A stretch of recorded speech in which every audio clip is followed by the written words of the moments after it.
Bendiciones, mis amados. Bienvenidos, bienvenidas a su podcast de Buenas Nuevas. Le habla su hermano pastor Luis Fernando Graciano.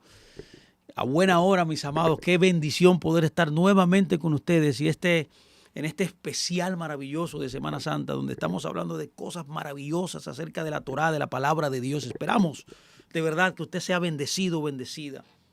Y en el caso nuestro, de su servidor, le ha tocado hablar acerca de los milagros y señales de Jesús. Y yo he venido analizando en una primera parte el milagro de la boda de Caná. Yo quiero seguir ahora hablando un poco más de algunos principios importantes de lo que está sucediendo en ese día. Ya hemos hablado algunas cosas tremendas en la primera parte, ahora la segunda parte la recogemos, retomamos esta enseñanza en un punto importante. Voy a dar inicio inmediatamente para poder ganar tiempo. Y lo que yo voy a comenzar a decir es, ¿por qué entonces, cuando estudiamos este milagro, el primer milagro, ¿por qué convertir el agua en vino? Es el primer milagro. Bueno, mire, vamos a comenzar ahí. El cambio de agua en vino, que es el milagro que él hace, se conecta con una señal sobrenatural que está conectada al libro de Éxodo. Cuando vamos a la Biblia en Éxodo 7, 17, 18, nos dice, esto es lo que dice el Señor. En esto sabrán que yo soy el Señor. He aquí, yo golpearé las aguas que están en el río con el bastón que tengo en mi mano, y se convertirá en sangre. Los peces que hay en el río morirán, y el río se ensuciará, y los egipcios odiarán beber agua del Nilo. Este milagro está conectado a eso que pasó en Éxodo. Es por esa razón que el primer milagro de Jesucristo de convertir el agua en vino mostró que él era el más grande, que él era más grande que Moisés. Esta comparación es uno de los temas principales que habla el libro de Juan. Muestra que Jesucristo es el profeta mesiánico prometido y profetizado también por el mismo Moisés, conocido como el segundo redentor, también como Moisés. De dos cosas, debo decir, hicieron que Moisés fuera único. Primero, conoció a Dios cara a cara, como dice Deuteronomio 3, 34, 10 al 12, dice que conoció a Dios cara a cara, o sea, tenía una relación íntima. En otras palabras, lo conoció personalmente. El Evangelio de Juan comienza con, en el principio del verbo, el verbo estaba cara a cara con Dios, o sea, esa es una paráfrasis que nosotros estamos usando. Dice, y el verbo era con Dios, pero nosotros usamos esta paráfrasis que sí, estaba cara a cara con Dios. A Dios nadie lo conoció jamás, dice Juan 1:18, sino el que estaba en el seno del Padre. No, el que está, dice, no. El que está en el seno del Padre, no que estaba, no, el que está. El que está en el seno del Padre le ha dado a conocer, dice. Y Juan continúa escribiendo, el verbo se hizo carne y dice, y habitó. Esquinó es la palabra, el griego es esquinó, es la misma palabra de cabaña, de tabernáculo, de Sukkot, que es una fiesta hebrea también. Dice, y habitó entre nosotros. Miramos su gloria, la gloria del único y del Padre, lleno de gracia y de verdad. Eso dice Juan 1:14. El apóstol Juan estaba mostrando literalmente, mis amados, que Jesucristo tiene una relación aún mayor con el Padre que la que tuvo Moisés. Esto es lo primero que muestra esto. Y segundo, Moisés fue único en señales y prodigios que realizó. Si Moisés convirtió el agua en sangre, pero Yeshua convirtió el agua en vino, porque él vino para que tuviéramos vida y la tuviéramos en abundancia, ¿vio? Si Moisés es un hacedor de milagros y Jesucristo tiene una relación más profunda y conoce más al Padre, ¿qué más entonces él también crear milagros poderosísimos al igual que Moisés? Ahí está la idea aquí. El vino también representa dentro de la Biblia la señal y el símbolo del reino mesiánico. Así que tenemos que seguir viendo más profundamente el simbolismo del vino en el Antiguo Testamento. Mire, los rabinos más nos dicen, los rabinos enseñan, póngame mucha atención aquí, que el siguiente pasaje que voy a leer ahora en Génesis 49, 10, 12, habla del Mesías. O sea, eso se conoce dentro de la Biblia como un escrito mesiánico. Ahora mire qué dice. Dice, no pasará el cetro de Judá, ni el bastón de mando de entre sus pies, hasta que venga aquel a quien pertenece. La palabra que utiliza ahí en el hebreo es Shiloh. Es interesante que todos los rabinos y también los eruditos cristianos han determinado que este nombre Shiloh, que se traduce como el que le pertenece el trono, increíble, al que le pertenece el bastón, que era una señal de reinado, era el que, en el contexto de la escritura, no pasará el cetro de Judá hasta que venga el que le pertenece. A él será la obediencia de los pueblos, dice. ¡Wow! Usted puede ver que este Shiloh no solamente era el que iba a gobernar Israel, aquí desde Génesis está esto, sino que iba a gobernar los pueblos en plural, dice, de la tierra. Y continúa diciendo, atando a la vid su pollino y a la vid el hijo de su asna, lava en vino sus vestidos y en la sangre de uva su manto. Y sus ojos son más oscuros que el vino y sus dientes más blancos que la leche. Eso dice Génesis 49. Mire qué tremendo. Este versículo, mis amados, es significativo. Este versículo nos da una imagen vívida de Yeshua lavando sus vestidos en vino. Por esa razón, entendemos que el vino en las Escrituras es un símbolo de abundancia. Eso está escrito también en el libro de Amós 9:11. Es por esa razón que las fiestas hebreas, bueno, las fiestas del Señor, dice literalmente la Biblia, no son judías ni hebreas, son del Señor. Y los acontecimientos de la vida se celebran con vino. Este fue cierto en el caso de mi casa, por ejemplo, mientras yo crecía. Sí, siempre todas las fiestas eran con vino. Cuando hay una boda hay vino, los cumpleaños, todo era una celebración con vino. En el contexto hebreo, siempre que se celebra cualquier celebración, se hace con vino. Por esa razón, en esta boda tenemos vino. Y siempre que hay un vino, en el contexto bíblico se hace un kiddush, que significa literalmente una bendición, y en el contexto nuestro es un brindis. Se levanta la copa de vino y se hace un brindis significativo dentro de ese banquete. Eso pasa también en el Shabbat. Los judíos lo celebran en el Shabbat, usan el vino en los días festivos. También lo hacen en ocasiones especiales como las bodas que vemos aquí. Y esta boda maravillosa, también bíblicamente hablando, también hay vino. Es por esa razón que en el pensamiento bíblico el vino simboliza abundancia, simboliza también a la alegría. Por esa razón el primer milagro de Yeshua proporciona gozo y señala proféticamente la abundancia, la bendición. Aquí es donde Él quiere que nosotros vivamos, en este mundo de bendición, de abundancia. Es donde Él quiere que tú y yo habitemos. Porque Yeshua, mis amados, Jesucristo trajo la bendición del reino de Dios a la tierra. Muere en la cruz, ya usted lo sabe, donde nos da restauración, esperanza y nos da también abundancia. Hay una conexión también interesante del vino con el jardín del Edén. Tradicionalmente se ha pensado que el árbol de la vida, el árbol del conocimiento del bien y del mal, era un manzano. La idea de esto surgió en el libro llamado Cantar de los Cantares. Pero la tradición bíblica asocian el árbol de uvas y el vino con este árbol distintivo. ¿Por qué? Porque dicen los rabinos, los sabios dicen que no hay ninguna otra fruta, mis amados, no hay ninguna otra fruta que causa tantos problemas y angustias este líquido maravilloso de las uvas, como le llaman mucha gente, el elixir de los dioses, con la que se elabora el vino. La gente puede beber demasiado vino y llegar al punto de intoxicarse.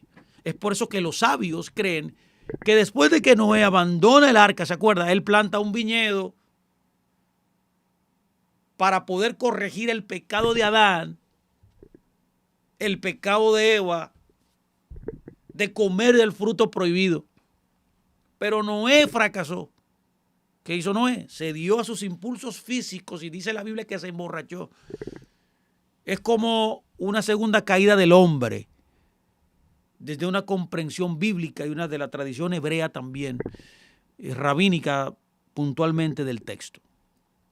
Ahora bien, el vino tiene una conexión con los diseños de Dios. Y esta es otra razón por la cual el vino es un símbolo tan maravilloso del reino del Mesías y que aparece en este milagro de las bodas. Y es el Shabbat y los días festivos, es porque el vino es una alusión también, o sea, en todas las celebraciones, como en el Shabbat, como dije, en las fiestas, en las bodas en este caso, es una alusión directa al diseño y plan original que Dios tenía para la humanidad. Póngame mucha atención, esto está pasando en esta historia. Dios nos diseñó para que con el tiempo seamos más sabios y mejores, como lo es el vino también. A medida que el vino madura, su textura, su calidad, su sabor, su riqueza y profundidad solo mejoran. Cada vez que lo bebemos podemos reflexionar sobre el jardín del Edén y la intención original de Dios para la humanidad.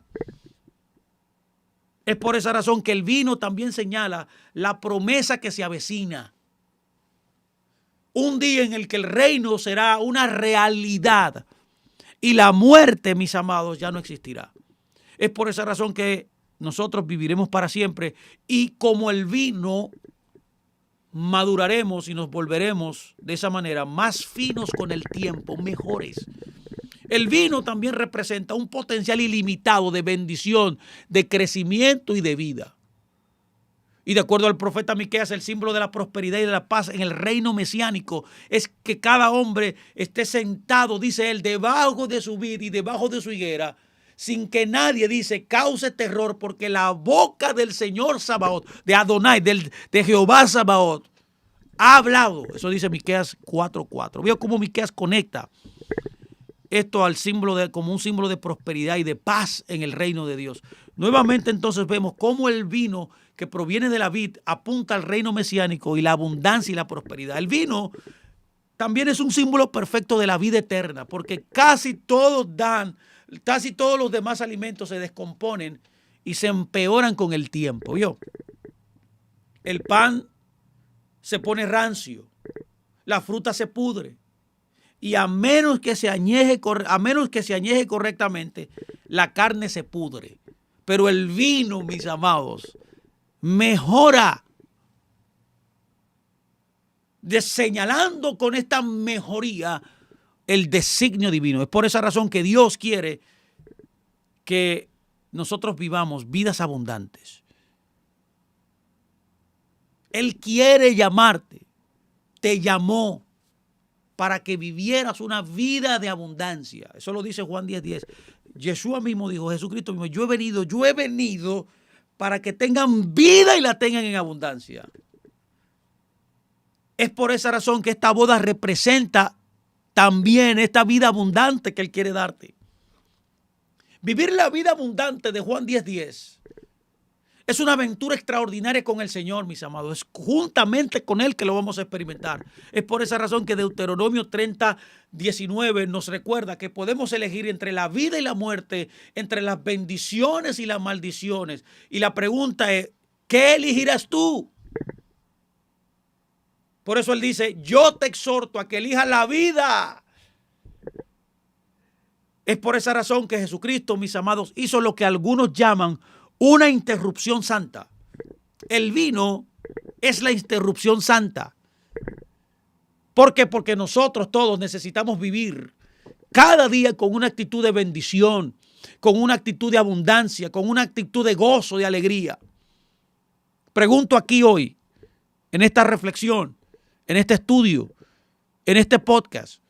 ¿Estás dispuesto a recibir la vida que Yeshua vino a traerte, vino a darte, una vida llena de abundancia, una vida llena de gozo, una vida llena de bendición?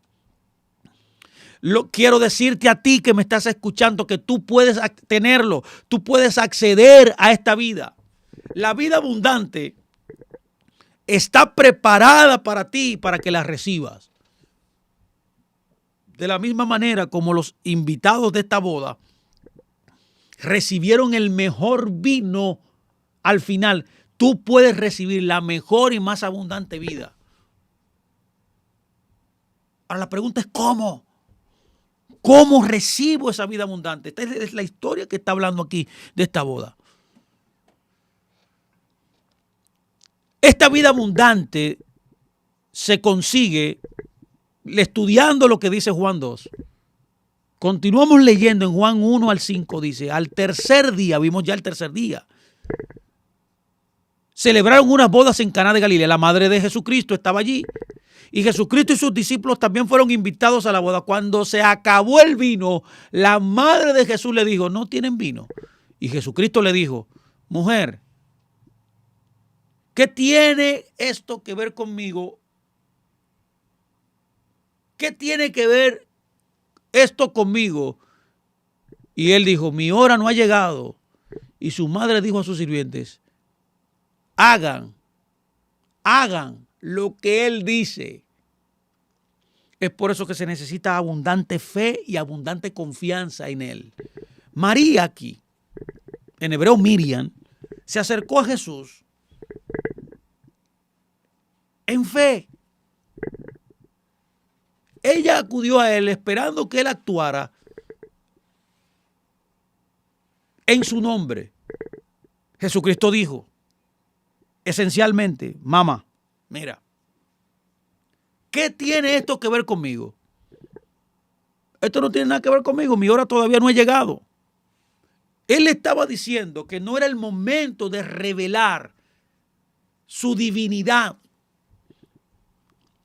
la identidad divina que él tiene y su misión mesiánica. Eso es lo que está diciendo aquí. Ahora bien, mira aquí, poco más. Pero su madre no aceptaría un no por respuesta. Nota el contexto aquí. Notamos que él era un buen hijo judío. Y los niños hebreos, los niños judíos y sus madres tienen conexiones especiales. Es posible que Jesucristo haya recordado el quinto mandamiento que dice, honra a tu padre y a tu madre. Note que el milagro no ocurrió hasta que se acabó el vino. Aquí esto es importante. En otras palabras, él está tratando de decir, mira, sucede en la historia, se acabó el vino. Cuando se acaba el vino, la madre va donde él y le dice, mira, ¿qué vamos a hacer? Entonces él interviene y dice, mira, no, yo no quiero revelar quién soy yo todavía. En otras palabras, yo puedo hacer un milagro extraordinario y puedo hacer cosas grandes, pero él lo que le dice es, no quiero revelar quién yo soy, mi identidad. Pero él recuerda también que tiene un compromiso de respeto a su madre.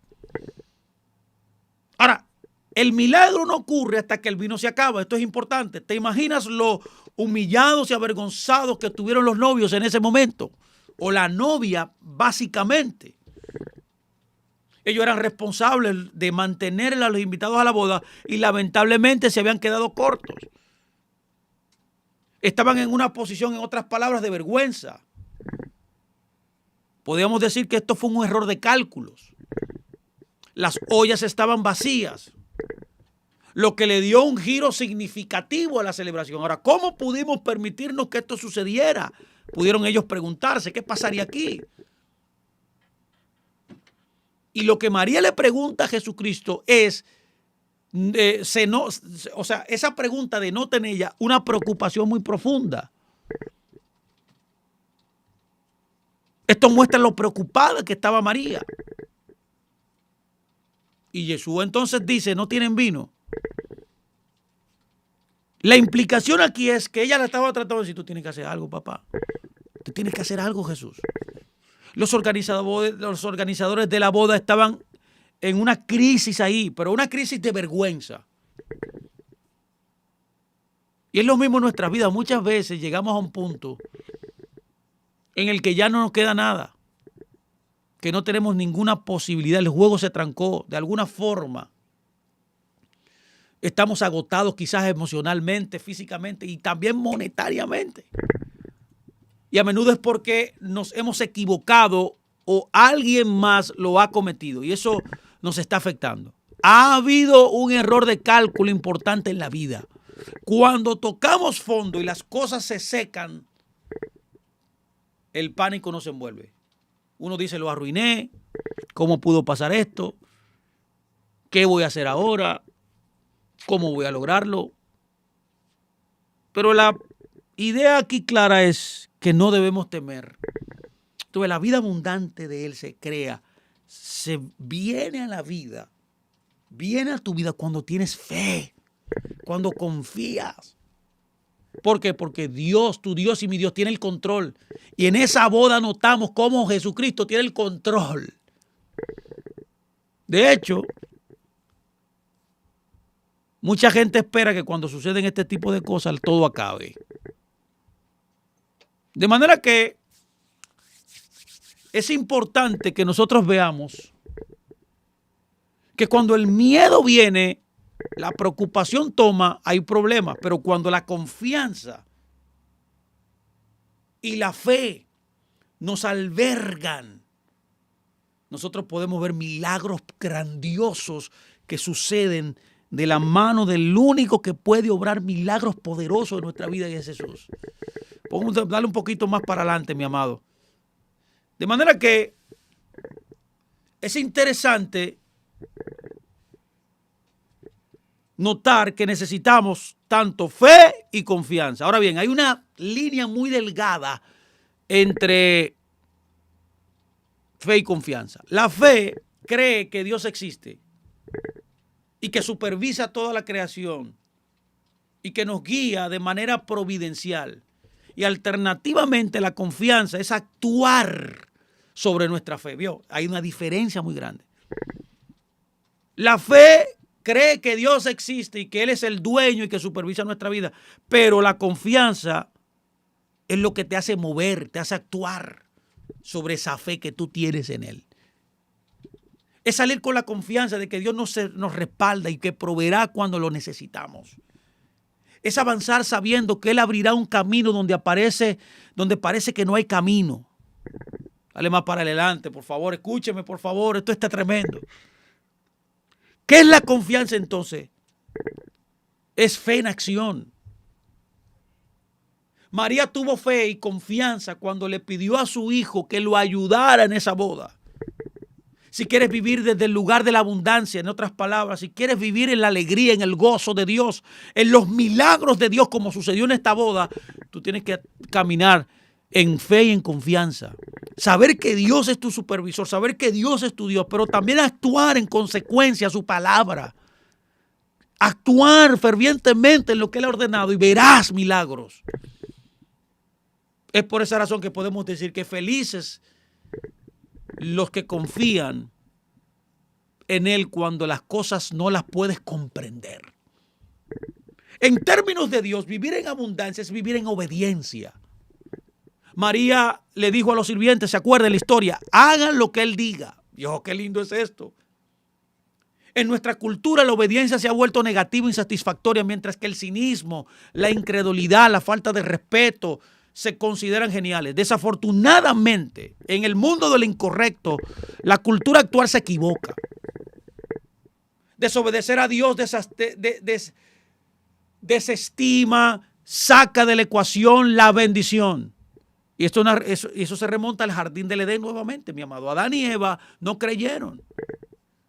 Fueron desobedientes. Comieron del árbol que fueron comandados, ordenados que no comieran y fueron sacados en exilio del Edén y de todas las bendiciones que Dios le había dado. Le dio 7 bendiciones extraordinarias para vivir como el Hijo de Dios en la tierra, representándolo a Él. Es por esa razón que la fe y la confianza conducen a la abundancia, conducen a los milagros, conducen a la multiplicación, conducen al gozo. Es por eso que si esperas y postergas lo que Dios te dice que hagas, estás siendo desobediente, simple y llanamente.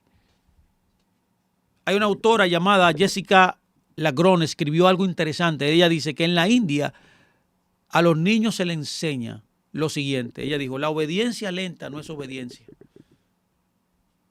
Es por esa razón que vemos, un poco más adelante, Juan, por favor. Vemos también otro elemento importante aquí. Y es que aquí dice que cuando el milagro ocurrió, habían 6 vasijas. Y esto es interesante que lo analicemos también. Acá hay 6 vasijas de piedra. Al leer acerca del milagro aquí en Juan, vemos este elemento. Y es un simbolismo muy poderoso que proporciona secretos poderosos mesiánicos y muy profundos que debemos explorar y ver. Estos símbolos ofrecen una comprensión más amplia de lo que Dios quiere que sepamos, que impacta nuestra fe, que impacta nuestra confianza, cómo nosotros como creyentes debemos vivir. Las vasijas de piedra de las bodas de Canaán son un profundo ejemplo de esto. Y la pregunta es, ¿por qué eran 6? Mire por qué. Porque en el pensamiento bíblico, el 6 es el número de la creación. Dios trabajó 6 días, dice la Escritura, y luego descansó el 7º día. 6 también es el número del hombre.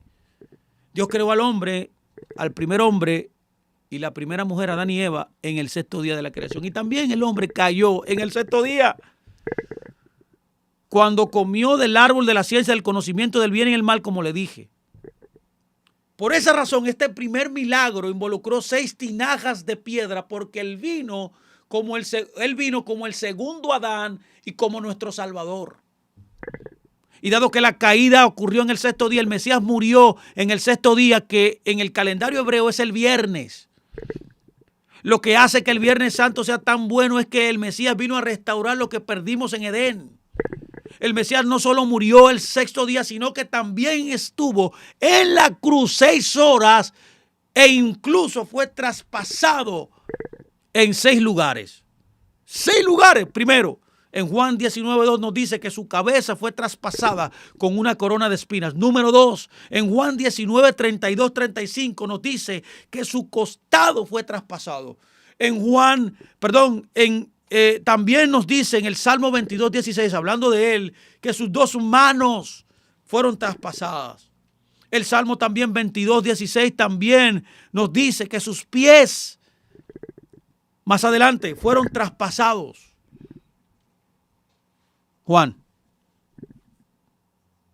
sus pies también fueron traspasados.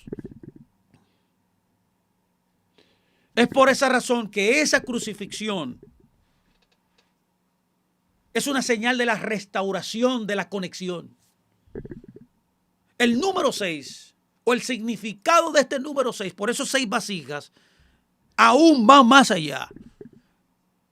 Está conectado a una letra hebrea que es la letra Vav, que es la 6ª letra del alfabeto hebraico.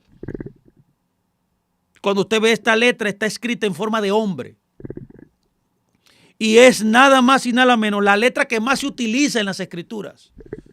Casi todos los versículos de la Biblia, de la Torá, comienzan con una Vav, ya que conecta un versículo con el otro. ¿Vio? Por eso es que significa conexión. Cuando vemos Génesis 1:1, la 6ª palabra hebrea comienza con una Vav, lo que conecta el cielo y la tierra. Cuando pecamos, rompimos, en otras palabras, la conexión entre el cielo y la tierra.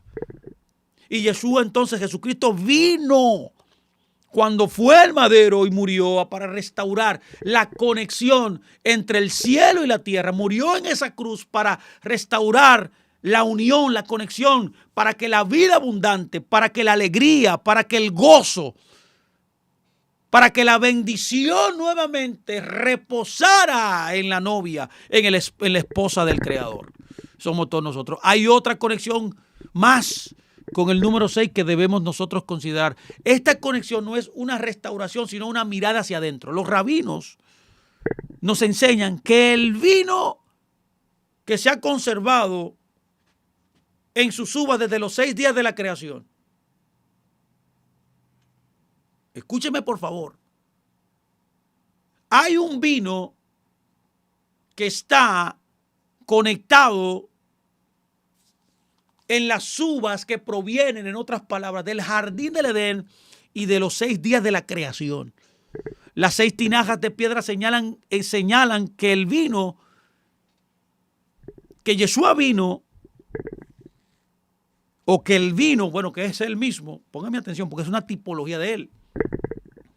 Este vino se ha conservado desde los 6 días de la creación. Yeshua, Jesús, estaba dando a los invitados de la boda, en otras palabras, en las bodas de Canaán, muestra de la cena de las bodas del Cordero, cuando se servirá el mejor vino. Fue entonces un adelanto de la vida abundante que vendrá cuando Él retorne y consumemos el matrimonio, como hemos dicho. Y esto es un vino nuevo, mis amados. Y esto es otra parte integral dentro de este milagro. Que Jesucristo creó una curiosa combinación. Vino nuevo añejo. Qué tremendo esto. Vino nuevo añejo. El vino era nuevo, pero sabía añejo. Y esto muestra que Dios puede tomar algo que es nuevo y madurarlo sobrenaturalmente. Lo hizo con el vino y puede hacerlo contigo. Eso es lo que está diciendo. Dándote profundidad, dándote capacidad y habilidad, más allá de tus años de conocimiento y experiencia y habilidad. Es una maduración sobrenatural. Pero la combinación de lo nuevo y lo viejo también es un símbolo del reino. Es un símbolo de la unión entre los judíos y los gentiles. Cuando Yeshua dijo en Mateo 13:52 lo siguiente: todo escriba instruido acerca del reino de los cielos es como un padre de familia que saca de su tesoro cosas nuevas y cosas viejas. Los tesoros escondidos entonces son tanto viejos como nuevos. Qué interesantes son estas verdades espirituales, ver estas conexiones que este milagro nos está diciendo. Y una de ellas es que uno debe esperar lo inesperado. Uno debe esperar lo inesperado en todo momento. Este milagro de convertir el agua en vino ilustra que Dios quiere aparecer de maneras contrarias a nuestra intuición, a nuestras ideas, a nuestros pensamientos. Es por eso que nosotros, este milagro nos enseña que debemos esperar lo inesperado, transformar entonces el agua en vino. Es parte de todo esto, porque el agua es ordinaria y el vino es extraordinario. Convertir el agua en vino refleja la promesa de que Dios toma lo ordinario y lo convierte en algo extraordinario, así como hace con nosotros.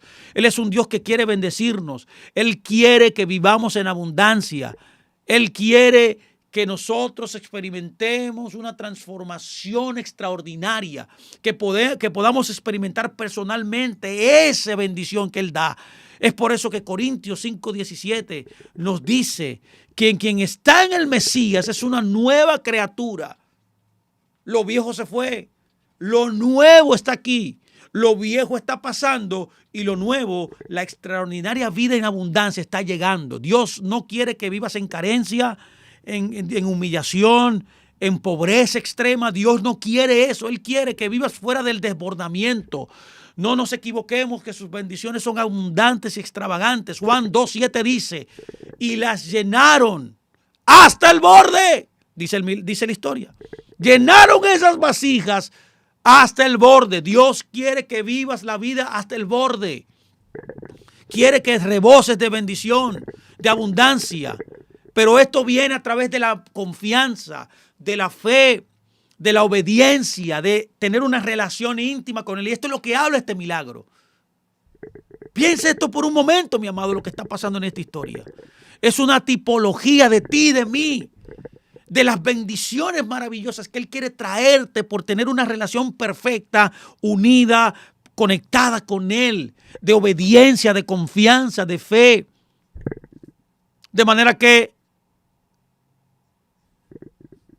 usted debe esperar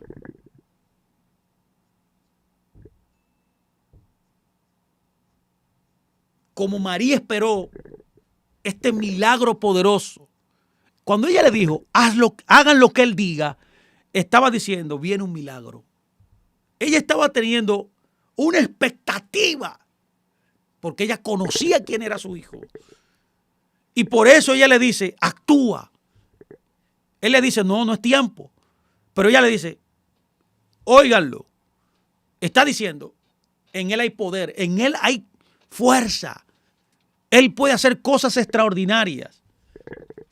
En otras palabras, ella esperaba un milagro.